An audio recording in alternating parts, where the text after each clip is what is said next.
अस्सलामु अलैकुम व रहमतुल्लाहि व बरकातुहु। इन्नल हम्दुलिल्लाह नहमदुहु व नस्तईनुहु व नस्तगफिरुहु व नऊदु बिल्लाहि मिन शुरूरि अनफुसिना व मिन सय्यिआति अमालिना।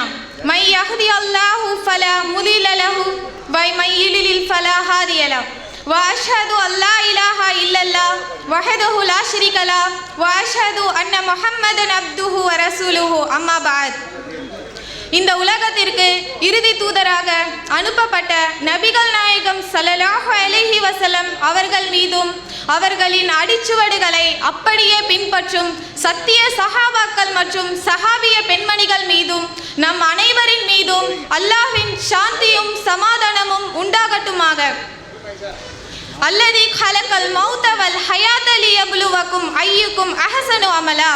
வாழ்வையும் மரணத்தையும் ஏற்படுத்தியதன் நோக்கமே உங்களில் யார் அழகிய அமல்களை செய்வார்களோ என்பதை சோதிப்பதற்காக தான் என்று அருள்மறையாம் திருமறையில அல்லாஹு தஆலா சொல்றான். அப்போ நாம இந்த உலகத்துல படைக்கப்பட்டதன் நோக்கமே அல்லாஹ்வை மட்டுமே அழகிய முறையில வணங்கி வழிபடுவதற்காக தான். அதுக்காக தான் நாம இந்த உலகத்துக்காக படைக்கப்பட்டோம். அதுக்காக தான் அல்லாஹ் நம்மளை இந்த உலகத்துல அனுப்பியிருக்கான். அப்படிப்பட்ட உயரிய நோக்கத்திற்காக படைக்கப்பட்ட நாம அல்லாஹ்வை எந்த முறையில வணங்கி வழிபடணும், எப்படி வழிபடணும் என்பன போன்ற ஏராளமான செய்திகளை அல்லாஹ் தன் தூதர் மூலியமாக நமக்கு கற்றுக் கொடுத்துருக்கான். அதுல இன்று நான் உங்கள் முன் பேச எடுத்துக்கொண்ட தலைப்பு இஹ்லாஸும் இறையச்சமும். இஸ்லாத்தை பொறுத்தவரையில நாம நன்மைகளை செய்யறது எந்த அளவு முக்கியமோ அதை விட முக்கியமா அந்த நன்மைகளையும் வணக்க வழிபாடுகளையும் அல்லாஹுக்காக செய்யறோமா, உலகத்தில் உள்ள மனிதர்களுக்காக செய்யக்கூடாது என்பதும் மிகவும் முக்கியமானதாக இருக்கு. நபி ஸல்லல்லாஹு அலைஹி வஸல்லம் அவங்க சொல்றாங்க, இன்னமல் அமலு பின்னியாத், செயல்கள் அனைத்தும் எண்ணங்களை கொண்டே அமைகிறது. அப்போ நாம செய்யக்கூடிய ஒவ்வொரு செயலுக்கும் நம்மளுடைய எண்ணம் மிகவும் முக்கியமானதாக இருக்கு. அந்த எண்ணத்தின் அடிப்படையில தான் அல்லாஹ் நமக்கு மறுமையில கூலி வழங்கக்கூடியவனா இருக்கான். அல்லாஹ் சொல்றான், நிச்சயமாக நான் உங்கள் தோற்றத்தையோ உங்கள் செல்வத்தையோ பார்ப்பதில்லை, மாறாக வலகின் யன்துரு இலா குலூபிக்கும் வ அமலிக்கும், உங்களுடைய உள்ளத்தை தான் நான் பார்க்கிறேன், உங்களுடைய செயல்களை தான் நான் பார்க்கிறேன், உங்களுடைய உள்ளத்தில் உள்ள இறையச்சத்தை தான் நான் பார்க்கிறேன் அப்படின்னு சொல்றான். உமர் ரலியல்லாஹு அன்ஹு அவங்க உபை இப்னு கஅப் ரலியல்லாஹு அன்ஹு அவங்க கிட்ட சொல்றாங்க, உபையே அத்தக்வா, தக்வா என்றால் என்ன அப்படின்னு கேட்குறாங்க.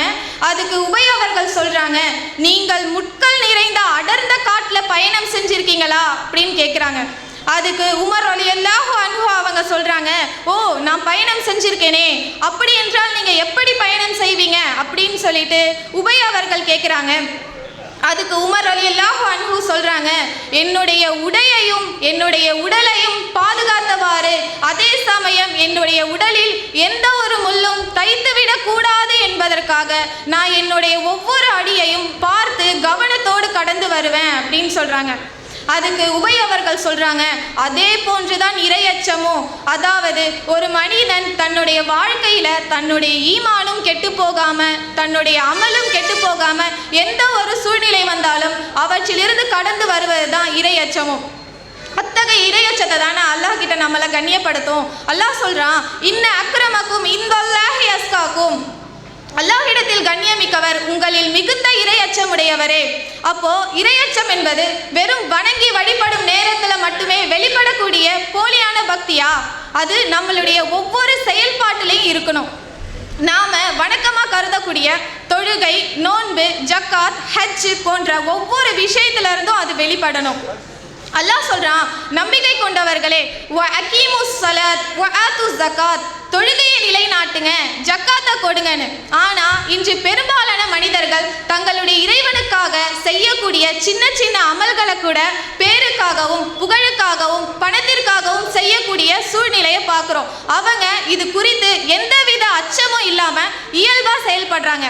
சில பேர் என்ன பண்றாங்க, அல்லாஹ் சொல்லிட்டான்ல தொழுகையை நிலைநாட்டு, ஜக்காத்தை கொடுன்னு, அதை செய்யலன்னா நாளை மறுமையில அல்லாஹ் நம்மளை கேள்வி கேட்பான்னு தொழக்கூடிய தொழுகையை கூட கவனமே இல்லாம அவசரமாக தொழுகிறதும் பிறர் புகழன்றதுக்காக இவங்களை போல யாருமே தர்மமே செஞ்சிருக்க மாட்டாங்க அப்படின்னு பாராட்டணும் என்பதற்காக செய்யறாங்க. இதுல எங்கெங்க இருக்கு இறையச்சம்? இப்படிப்பட்ட செயலை அல்லாஹ் ஏத்துப்பானா? நிச்சயமா ஏத்துக்க மாட்டான். மாறாக நம்மளை நரகத்துல தான் செலுத்துவான். அல்லாஹ் சொல்றான், எவரேனும் இவ்வுலக வாழ்க்கையையும் அதன் அலங்காரத்தை மட்டுமே நாடினால் அவர்களின் செயல்களுக்குரிய கூலி இம்மையிலே நிறைவேறிவிடும். அவங்க ஒரு துளி கூட குறைவு செய்யப்பட மாட்டாங்க. அடுத்து அல்லாஹ் சொல்றான், உலாய் கல்லதீன லைஸ லஹும் ஃபில் ஆஹிரத்தி இல்லன்னார். அவர்களுக்கு மறுமையில நரகத்தை தவிர வேற எதுவுமே கிடையாது. யாரை பார்த்து அல்லாஹ் சொல்றான்? இம்மையுடைய அற்ப சுகத்துக்காக ஆசைப்படுறாங்க இல்லையா, இந்த மனிதர் முன்னாடி நாம நல்லபடியா வாழ்ந்தா போதும் அப்படின்னு நினைக்கிறாங்க இல்லையா, அவங்களுக்காக அல்லாஹ் சொல்றான், நீங்க என்னதான் இம்மையில செஞ்சாலும் உங்ககிட்ட இக்லாஸும் இறையச்சமும் இல்லைன்னா அது எல்லாமே அழியக்கூடியது மட்டும்தான்.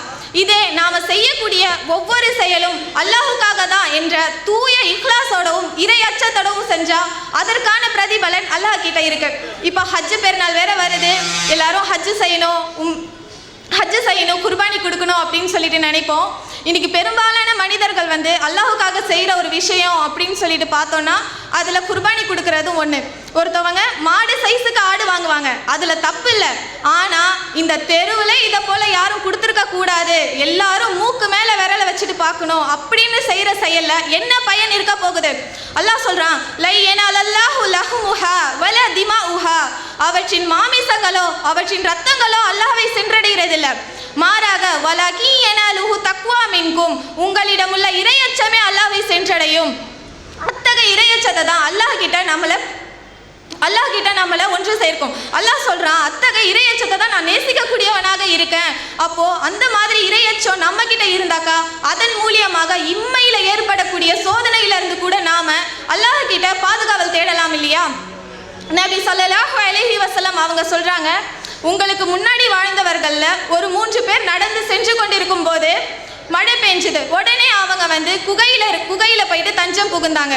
அப்போ ஒரு பாறை உருண்டு அந்த குகை வாசலை அடைச்சிருச்சு. உடனே அவங்க தங்களுக்குள்ளே பிரார்த்தனை செய்கிறாங்க, நாம் செஞ்ச ஏதாவது ஒரு நல்ல அமலை அல்லாஹ் கிட்ட சொல்லி பிரார்த்தனை கேட்போம், அதன் மூலியமாக அல்லாஹ் நம்மளை காப்பாற்றலாம் இல்லையா அப்படின்னு சொல்லிட்டு பிரார்த்தனை செய்கிறாங்க. அதில் ஒருத்தவங்க, யா அல்லாஹ், எனக்கு வயது முதிர்ந்த பெற்றோர் இருக்காங்க, அவங்களுக்கு தினமும் நான் பசி ஆறுவதற்காக பால் கொடுத்து விட்டதுக்கு அப்புறம்தான் என்னுடைய பிள்ளைக்கும் என்னுடைய மனைவிக்கும் நான் பால் கொடுப்பேன். ஒரு நாள் நான் வீட்டுக்கு போவதற்கு தாமதம் ஆயிடுச்சு, அதனால என்னுடைய பெற்றோர் பசியால் உறங்கிட்டாங்க. அவங்க எழுந்து பால் அருந்தும் வரை நானும் என்னுடைய பிள்ளையும் என்னுடைய மனைவியும் காத்து கொண்டிருந்தோம். இது நான் உன்னுடைய திருப்தியை நாடிதான் யால செஞ்சேன். அப்படி நீ உணர்ந்திருந்தாக்கா எங்களுக்கு அந்த பாறையை அகற்றி எங்களுக்கு காப்பாற்றுவாயாக அப்படின்னு சொல்லிட்டு அவங்க பிரார்த்தனை செய்கிறாங்க. உடனே அந்த பாறை அகன்று அவங்கள காப்பாத்திடுச்சு. இப்போ அந்த பாறை எப்படி விடுபட்டுச்சு? அல்லாஹ்வுடைய அருள்னால தானே, அந்த மனிதர்கிட்ட இருந்த தூய இக்லாஸ்னால தானே. அல்லாஹ் சொல்றான், குன் லின் துஹூஃபு மா ஃபீ சுதூரிக்கும் அவ் துப்துஹு யஅலமுல்லாஹு. உங்கள் உள்ளத்தில் உள்ளதை நீங்கள் மறைத்தாலோ வெளிப்படுத்தினாலோ அல்லாஹ் அதை அறியக்கூடியவனாக இருக்கான். ஆனா உலகத்துல மனிதர்களாக வாழ்ந்துட்டு இருக்கிற நாம ஏதோ ஒரு வகையில பாவமான காரியங்களை செஞ்சுக்கிட்டு இருக்கோம். சில பேர் செய்யறது விஷயம் வெளியில தெரிஞ்சிடுறதுனால அவங்கள பாவின்னும், சில பேர் செய்யறது வெளியே தெரியாததுனால அவங்கள நல்லவங்கன்னு பாராட்டிட்டு இருக்கோம். ஆனா நம்மளை படிச்ச அல்லாஹுக்கு தெரியும் இல்லையா நாம எப்படிப்பட்டவர்கள்னு, நாம எந்த சூழல்ல வாழ்ந்தோன்னு. நபி ஸல்லல்லாஹு அலைஹி வஸல்லம் அவங்க சொல்றாங்க, மறுமையில ஒரு உயிர் தியாகி அல்லாஹ் கிட்ட கொண்டு வரப்படுவாங்க. அப்போ அல்லாஹ் சொல்லுவான் அந்த மனிதர்கிட்ட, நான் உனக்காக இம்மையில நல்ல உடல் வலிமையையும் உடல் ஆரோக்கியத்தையும் தந்தேனே, அதை வச்சுக்கிட்டு நீ எனக்காக என்ன செஞ்ச அப்படின்னு சொல்லிட்டு அல்லாஹ் கேட்பான். அதுக்கு அந்த மனிதர் சொல்லுவாங்க, யா அல்லாஹ், நான் உனக்காக தான் நான் போர் செஞ்சேன், அதனால தான் நான் ஷஹீதாக்கப்பட்டேன் அப்படின்னு சொல்லுவாங்க. அதுக்கு அல்லாஹ் மிகுந்த கோபத்தோடு, நீ பொய் சொல்ற, இம்மையில எல்லாரும் உன்னை புகழணும் என்பதற்காக தான் நீ செஞ்ச அப்படின்னு சொல்லி வானவர்களை அழைச்சி நரகத்துல இவனது முகத்தை குப்புற தள்ளும்படி செலுத்துங்க அப்படின்னு சொல்லிட்டு கட்டளை இடுவான். அப்போ நாம இம்மையில எந்த சூழல்ல வாழ்ந்தோம்னு சொல்லிட்டு அல்லாஹ் அறியக்கூடியவனதாக இருக்கான். அல்லாஹ் சொல்றான், நான் நம்பிக்கை கொண்டவர்களையும் நயவஞ்சகர்களையும் அறியக்கூடியவனாக இருக்கேன் அப்படின்னு சொல்றான். அவ்வளவு எளிதா செய்ய முடியாத தியாகத்தை செஞ்சு கூட அவருடைய உள்ளத்துல இக்லாஸும் இறையச்சமும் இல்லாததுனால அவங்க நரகத்துக்கு போயிட்டாங்க. அதனாலதான் அல்லாஹ்வுடைய தூதர் அவங்க தங்களுடைய வாழ்க்கையில செஞ்ச உபதேசங்கள்லே அதிகமா செஞ்சது இறையச்சத்தை குறித்து தான். அதிலும் குறிப்பாக, யா அய்யுஹல்லதீன ஆமனு, நம்பிக்கை கொண்டவர்களே, இத்தகுல்லா, அல்லாஹ்வை நீங்கள் அஞ்சிக் கொள்ளுங்கள், ஹக்க துகாதிஹி வலா தமுதுன்ன இல்லா வ அன்தும் முஸ்லிமூன், அல்லாஹ்வை அஞ்சுகின்ற விதத்தில் நீங்கள் அஞ்சிக் கொள்ளுங்கள், முஸ்லீமாகவே தவிர மரணிக்காதீங்கள் அப்படின்னு சொல்றான். ஏன் இந்த உபதேசம், ஏன் இப்படி எச்சரிக்கிறாங்கன்னு தெரியுமா?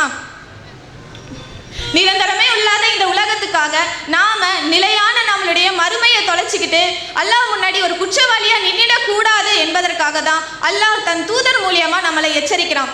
இல்ல எனக்கு இம்மையே போதும், இம்மையில இருக்கக்கூடிய அற்ப சுகமே போதும் அப்படின்னு இருந்தா நாளை மறுமையில அல்லாஹ் கிட்ட நிற்கும் போது நம்ம கிட்ட எந்த ஒரு அமலும் இல்லைன்னா நாம நரகத்துக்கு தான் போவோம். ஆகவே இனிமே வர காலங்களாவது நல்ல நல்ல அமல்களை தூய இக்லாஸோடவும் இறை அச்சத்தோடவும் செஞ்சு அல்லாஹ் கிட்ட மறுமையில சொர்க்கத்திலே உயர்ந்த சொர்க்கமாகிய ஜன்னத்துல் ஃபிர்தௌஸ் சொர்க்கத்தை நாம் அனைவரையும் ஒன்று சேர்ப்பானாக என பிரார்த்தனை செய்தவளாக எனது உரையை முடித்துக் கொள்கிறேன். வாஹிரு தாவான அனில் ஹம்துலில்லாஹி ரப்பில் ஆலமீன். அஸ்ஸலாமு அலைக்கும் வரஹ்மத்துல்லாஹி வபரகாத்துஹு.